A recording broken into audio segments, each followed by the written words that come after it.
has an idea of what they're talking about. Yeah. And that is very unusual.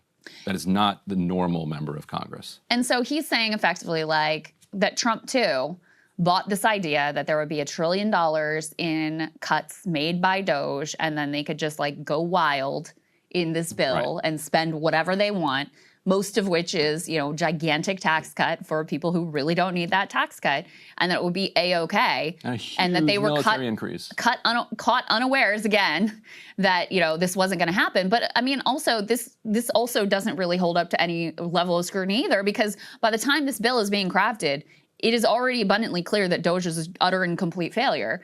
And he points to the thing that you've been pointing to of basically like, okay, if there was fraud, where are the indictments? Right. Like give me one instance of a single one. Not things you didn't like, not things that were DEI, not departments like USAID that you just don't, you know, think should exist. Actual fraud, of which I am quite sure exists within the federal government budget. Not a single instance, not one. Right. They would be frog marched in front of the We would all know every detail. We'd know their name. We'd know their middle name. It'd be one of those people. Yes. Where they like a presidential assassin. And so Elon Musk going all in. It reminded me in the book where there's an anecdote, this Elon biography. I'm sure you remember this, where he plays poker, and he has no idea how to play poker, but he wins like his first night. He wins a decent amount of money, and somebody's like, you know, how did you do that? You don't even know how to play poker. He's like, I just kept going all in constantly, and then when I would lose, I would just buy back in and go all in again. And if you do that and you have unlimited funds and you outlast everyone at the table, you will eventually take all their money. Like he's right about that. And I feel like that's been his approach to politics. He clearly doesn't know how politics works. But he just keeps going all in, and you know he went all in, taking on Boeing and the rest of the kind of rocket companies. Yeah, and it worked. Huge credit to him, like taking on those incumbent industries and staking a position and then becoming kind of a dominant player. Incredible, and a huge risk. Went all in.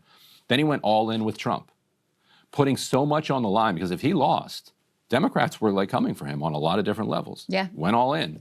But then he loses because he went all in on Doge. So he's like, oh, and he had no cards. So he loses the whole pile. Now, put up this next element. He's going all in against Trump. He says, in November next year, we fire all politicians who betrayed the American people. And he's talking about voting for this bill. What is it? It was a party line vote in the House. I was going to say all but 5 Republicans voted for the bill. Yes. So be my guest, brother. Yeah, so now he's saying he's going after all politicians. Now, will he do it? I don't know, but saying it is pushing all your chips in. Yeah, and I mean, from my reading of him and his history, biographies, whatever, this is just how he operates. He's one of these, I'm sure you guys probably know people like this, who don't feel like they're living unless it's all on the line. Yes. And he's one of these people. Yeah. Like, if he's not risking everything, complete collapse, humiliation, bankruptcy, then he doesn't feel like he's really alive. And so I've been saying for a few weeks now, I could totally see him doing another face turn. Because remember, Elon and Obama had a great relationship. Obama basically saved both SpaceX and Tesla during his administration. Elon was, much more on the sort of like Democratic liberal side of the equation, which just shows you these guys, like, even in his complaints about this bill, it's all about his own interest. He doesn't like that the EV credits were stripped down. I don't like that the EV credits were stripped down either, but he's mad about that. He's mad about the fact that Trump pulled his NASA pick, which obviously very important to him with regard to SpaceX.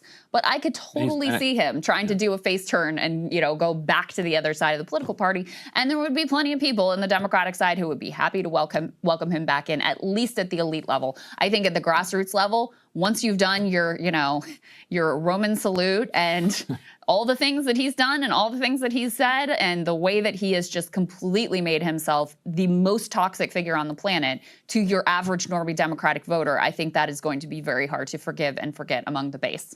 And I think he's also genuinely very concerned about the deficit impact of the bill, the debt impact, because if the United States enters a period where of high interest rate, service on our debt, that means that both private companies and the federal government are going to have less money to spend on his Mars mission. Yeah. So this is in direct competition with his life's mission. And I do think my reading of Elon is that is the life mission, the making humans interplanetary and like going to Mars, as like ridiculous and absurd as it seems.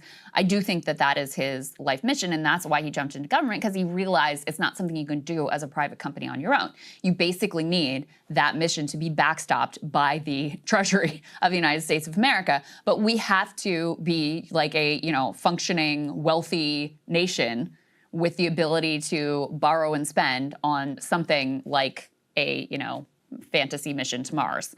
And so I think you're right about that aspect. I think if he spent, curious for your take on this, imagine this. Let's say he spends $4 million against Mike Lawler, Republican in upstate New York, who is one of the key targets. And he spends $4 million on handful Mike Lawler's going to lose anyway, isn't he? I don't know. It's going to be very close. He could hold on. Okay. And we'll see what the world looks like in a year. Yeah. But let's say he spends $4 million on 20 different races, $80 million, and helps Democrats win back the House. I think most activist Democrats are instrumental enough. They'd be like, welcome back. But I mean, the level of destruction he did, and gleeful destruction with the chainsaw on the stage, demonstrating such cruelty. Yeah. The Roman salute, elevating all of these freaks on Twitter. Yeah. I don't know. Those are in competition. Where do you think they land?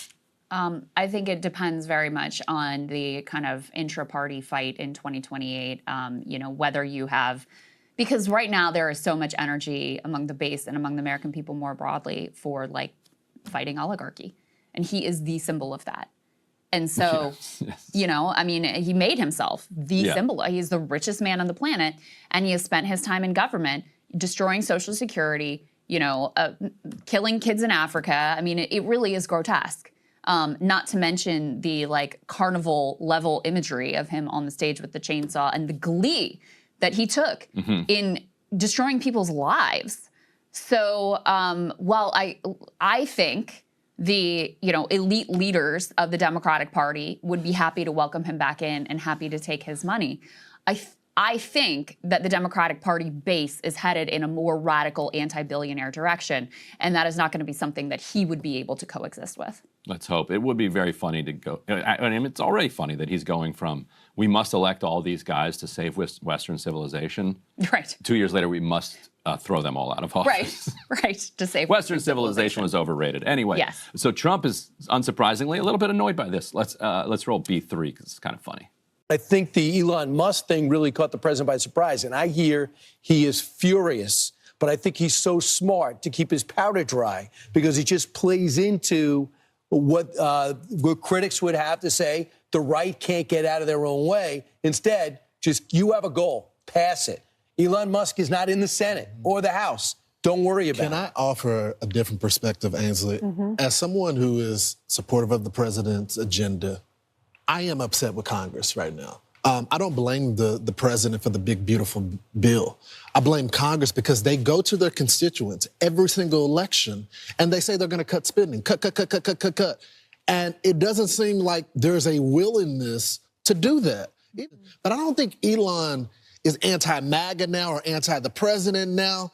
He worked so hard, put a lot of stuff on the line to get a lot of wasteful stuff cut, and it doesn't seem like Congress is showing that same willingness. I thought Elon was very respectful in some of the original interviews, just saying, look, we have differences. I don't agree with him on everything. But this latest comment about calling the big, beautiful bill a disgusting abomination, I was shocked to hear him say that. I can understand why the president would not be happy about that. This is someone who worked on his team. I want to die and come back as Donald Trump.